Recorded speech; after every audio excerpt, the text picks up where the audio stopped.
समय पे कहा 2-3 महीना से कभी 20 के कभी 28 कभी 20 तारीख हो गया तक तनख्वाह नहीं है अभी तक। उन दोनों सुपरवाइजरों को ये दिखता नहीं है क्या कि क्या नाम है, किस तरह से तनख्वाह की कितनी ज़रूरत है, काम का कितना लोड है? वो तो कहता है जो करना है तो कर दो, तो हम तो छोड़ दो। नमस्कार, आप देख रहे हैं हेडलाइंस लाइव न्यूज़ और मैं हूं आपके साथ मोहम्मद रफ़ी। इस वक्त हम वजीरपुर विधानसभा के वजीरपुर जे कॉलोनी में मौजूद हैं और साथ में ही जो शौचालय हैं उनके एक सर्वे और एक रिपोर्ट तैयार कर रहे हैं। अब हमारे साथ एक केयर टेकर मौजूद है, हम इनसे जानना चाहेंगे। सबसे पहले तो मैं आपका नाम और आपके शौचालय का जो एड्रेस है पता है वो बताइए। नाम है सरमन मल्ली, 412 शौचालय नंबर 412 है।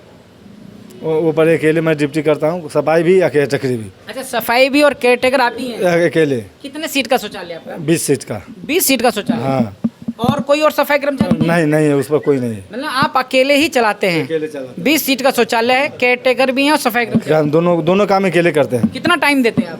4 बजे से लेकर 11 बजे रात तक खोल कर। सुबह 4 से 11 तक? 11 तक। अगर हम घंटे गिने कितने घंटे हो जाते हैं? 17-18 घंटा हो जाएगी। 17 घंटे का काम करते हाँ। हैं। अब देखिए कितनी बड़ी हैरानी की बात है, एक व्यक्ति जो केयर टेकर भी है, सफाई कर्मचारी भी है, 17 घंटे काम करता है, नियमित रूप से शौचालय को चलाता है, साफ रखता है। और तनख्वाह की बात करते हैं तो तनख्वाह कितनी मिलती है? 11,200। 11,200? हाँ, 11,200। तो क्या इतने घंटे काम करने की जो तनख्वाह है क्या 11,200 बनती है? मैं अपने दर्शकों से ज़रूर जानना चाहूँगा और साथ में ही ये जानना चाहता हूँ कि आपको कौन सी कंपनी देखती है, किस कंपनी के तहत शौचालय? साईनाथ। साईनाथ।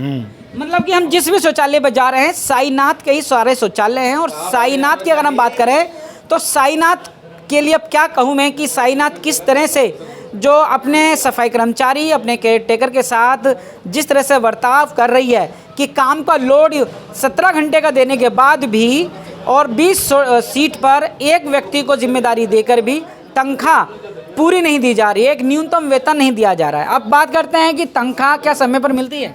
समय पे कहा 2-3 महीना से कभी 20 के कभी 28 कभी 20 तारीख हो गया तक तनख्वाह नहीं है अभी तक। लेकिन 2 महीने से पहले मिलती नहीं है ना। 2 महीना पूरा होता है 25 के, पिछला बार तो 28 तारीख को दिए थे। अच्छा। इस महीना 20 तारीख हो गया, अभी तक आया नहीं। अभी तक तनख्वाह नहीं आया? अभी तक नहीं आया। अच्छा, आपके शौचालयों को देखने के लिए, विजिट करने के लिए कौन आता है? सिट्ठी आते हैं, सेठी राजू। सेठी और राजू आते हैं? हाँ, दोनों सुपरवाइजर आते हैं। मतलब उन दोनों सुपरवाइजरों को ये दिखता नहीं है क्या कि क्या नाम है, किस तरह से तनख्वाह की कितनी ज़रूरत है, काम का कितना लोड है? वो तो कहता है जो करना है तो कर दो, तो हम तो छोड़ दो।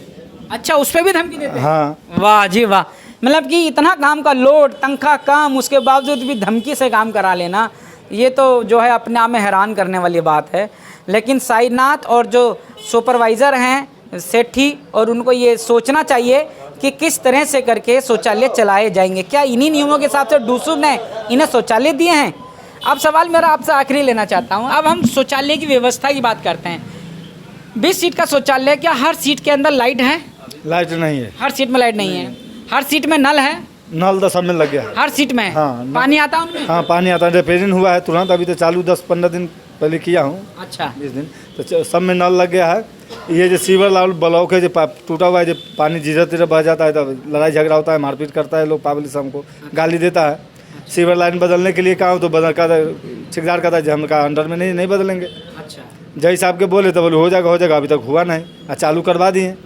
बाहर आगे गंदगी रहता है, जो कूड़ा वूड़ा सब बिकता है, तो उसको पक्का टूटा हुआ है तो उसको कहते प्लास्टर करवा दो, तो वो भी नहीं करवाएं। लाइट में है जो एक ऊपर जलता है लेडीज़ में, एक ही ट्यूब लाइट जलता है, और नीचे 2 जलता है बस।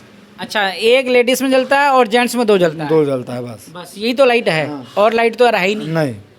और उसके अलावा क्या और ज़रूरत ऐसी लगती है जो आप बताते होंगे अपने सुपरवाइज़र को? सुपरवाइजर कहते हैं तो कहते हैं लगा देंगे। आजकल में कहते हैं जो लगा देंगे। आप कब से काम कर रहे हैं? काम करते हुए तो मेरा हो गया उस पर 12-13 साल हो गए। 12 साल? हाँ। 12 साल से आप काम कर रहे हैं? हाँ। और यही तनख्वाह रही है? ना तनख्वाह तो पहले तो पैसा सुलता था, लोग लेता था, तखन तो वो तनख्वाह नहीं था। और जब से फिर हुआ तब से है। आकांक्षा कंपनी था तो वो 13,500 रुपया देते थे। सफाई वाला करवाते थे तो वो अलग देते थे। आई देते नहीं है, एक ही आदमी के रखे हुए हैं। अच्छा। बोलता हूँ तो सफाई वाला दो, चाहे केयर टेकर के और दे दो, 2 आदमी मिल के करेंगे। नहीं देते? नहीं देते हैं, जो अकेले करो बोलू। अकेले ही? अकेले 20 सीट पर रहेगा बोलू। अच्छा, अब एक सवाल कि ESI PF वगैरह कुछ कट रहा है आपका? अब बोलता था सुपरवाइजर जो PF करता है, बाकी अभी तक पता नहीं है कितना काटा कितना नहीं आया, वो पता नहीं। अच्छा, PF कटता पर मालूम नहीं है? मालूम नहीं है। ये SI वगैरह बना है? अभी तो बोला है जो बन गया, कहाँ मिला हम लोग का, कुछ नहीं ये SI भी नहीं मिला? नहीं मिला। 12 साल से काम कर रहे हैं। हाँ 12 साल से उस पर काम कर रहे हैं। मैं अपने दर्शकों से जानना चाहता हूँ, कितनी हैरान करने वाली बात है। अगर आप सब शौचालय के अंदर काम करने वाले केयर टेकर और सफाई कर्मचारी का हाल को अगर जानना चाहेंगे, तो जब आपको मालूम चलेगा कि यहाँ पर काम करने वाले जो कर्मचारी हैं उनका कितना बुरा हाल हो रखा है। तनख्वाह भी न्यूनतम वेतन के हिसाब से नहीं मिलती है, और जो देते हैं 11,000 रुपया वो भी समय पर नहीं मिलता है। काम का लोड 3 गुना 4 गुना डाल रखा है इस, और शौचालय के अंदर जो व्यवस्था होनी चाहिए लाइट की, पानी की, नल की, वो भी पूरी तरह से नज़र नहीं आ रही है। साईनाथ को इस पर विचार करना चाहिए और साथ में ही अपने शौचालयों पर जाकर विजिट करना चाहिए, और जो सुपरवाइज़र जो इन शौचालयों को देख रहे हैं उनके काम को भी साईनाथ को ध्यान देना चाहिए कि हमारे सुपरवाइज़र क्या रिपोर्ट लाकर हमें दे रहे हैं, क्या नहीं दे रहे हैं। डूसुप की पॉलिसी के अनुसार ये तमाम बातें ये उल्लंघन में नज़र आती हैं कि डूसुप जिस तरह से शौचालयों को चलवाने की बात करता है उस हिसाब से शौचालय नहीं चलाए जा रहे हैं। इसीलिए कहीं ना कहीं आने वाले समय में शौचालयों की हालत और बुरी होती हुई नज़र आ सकती है। आप क्या सोचते हैं? खबर पर अपनी राय ज़रूर दीजिएगा। मेरे साथ जुड़े रहने के लिए हेडलाइंस लाइव न्यूज़ से मोहम्मद रफ़ी की यह खास रिपोर्ट।